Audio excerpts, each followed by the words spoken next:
ওকে, চলো প্রথম থেকে শুরু করা যাক। তো এই দিনটাতে আমরা মাসির বাড়িতে গিয়েছিলাম, সবাই মিলে একসঙ্গে হয়েছিলাম। আমরা কিছুদিন ধরেই প্ল্যান করছিলাম যে একটা ছোটোখাটো পিকনিক হোক। তো এর মধ্যেই আইডিয়া আসে পিকনিকের সাথে সাথে আমার দিদিকে আইবুড়ো ভাতও দেওয়া হোক। আর প্লিজ এইসব মানে তোড়জোড় দেখে কেউ কিছু মনে করো না, কারণ এই দিন আমাদের প্ল্যান ছিল যে মাংসটা একটু আগেকার দিনের স্টাইলে কাঠের উনুনে করা যাক। তো এখানে দেখতেই পাচ্ছ সবাই নাচানাচি করছিল, কারণ গান চলছিল। তার মধ্যেই এসে গিয়েছিল শীতের সন্ধ্যায় গরম গরম চা। একে একে সবারই ফেস দেখতে পাবে। আর এখানে এন্ট্রি হয়েছিল যার আইবুড়ো ভাত তার, কদিন পর যার বিয়ে, নিউ কনের।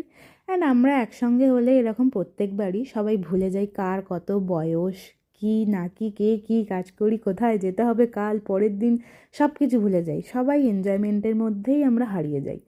আর এখানে হচ্ছিল মেহেন্দির নাচ তোলা, যার বিয়ে সে নিজেই নাচ তোলাচ্ছিল। নাচের সাথে সাথে একদিকে কাজও হচ্ছিল, অন্য আর একদিকে চিকেনও হচ্ছিল। দেন এখানে চিকেনটাই শুধু আমরা কাঠের উনুনে করেছি, বাকি সব গ্যাসে হয়ে গিয়েছিল।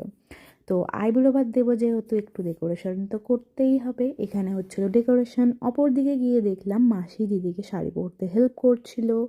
এখানে কেকের ওপর কিছু একটা লেখা হচ্ছিল, নাম না, আইবুড়ো ভাত নিয়ে কিছু একটা লেখা হচ্ছিল। আর এখানে দিদির এন্ট্রিটা যেইভাবে হয়েছিল সেটা আমাদের অরিজিনাল ভয়েসে দেবো, আমি ভয়েস দেবো না। তো দেখো।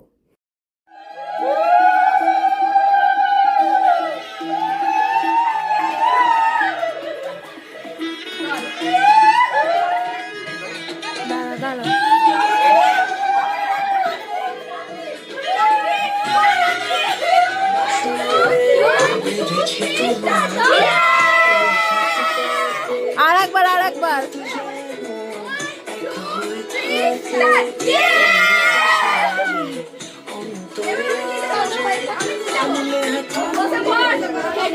ফটো তুলুন, এখন দেবে।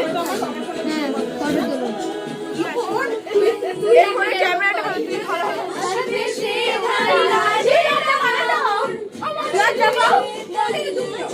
লজ্জা পাও।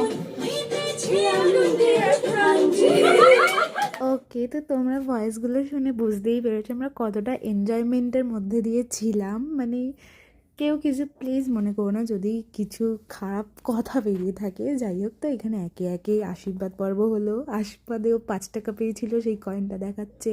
দেন এখানে ফটোশ্যুট চলছিল। আর এখানে আজ আমরা ওর আইবুড়ো ভাতে দিয়েছিলাম এই আইটেমগুলো: 5 রকমের ভাজা, বিরিয়ানি, মাছ, ছোলে ভাটুরে, আরও এটা ওটা অনেক কিছু ছিল। আর আমাদের সবার জন্য ছিল বিরিয়ানি আর চিকেন কষা। তো আমরা সবাই একসঙ্গে খেতে বসে পড়েছিলাম, অনেকটা রাত হয়ে গিয়েছিল। সো আজকের ভিডিওটা তোমাদের কেমন লাগলো জানিও, অ্যান্ড বাই, দেখা হবে পরের ভিডিওতে।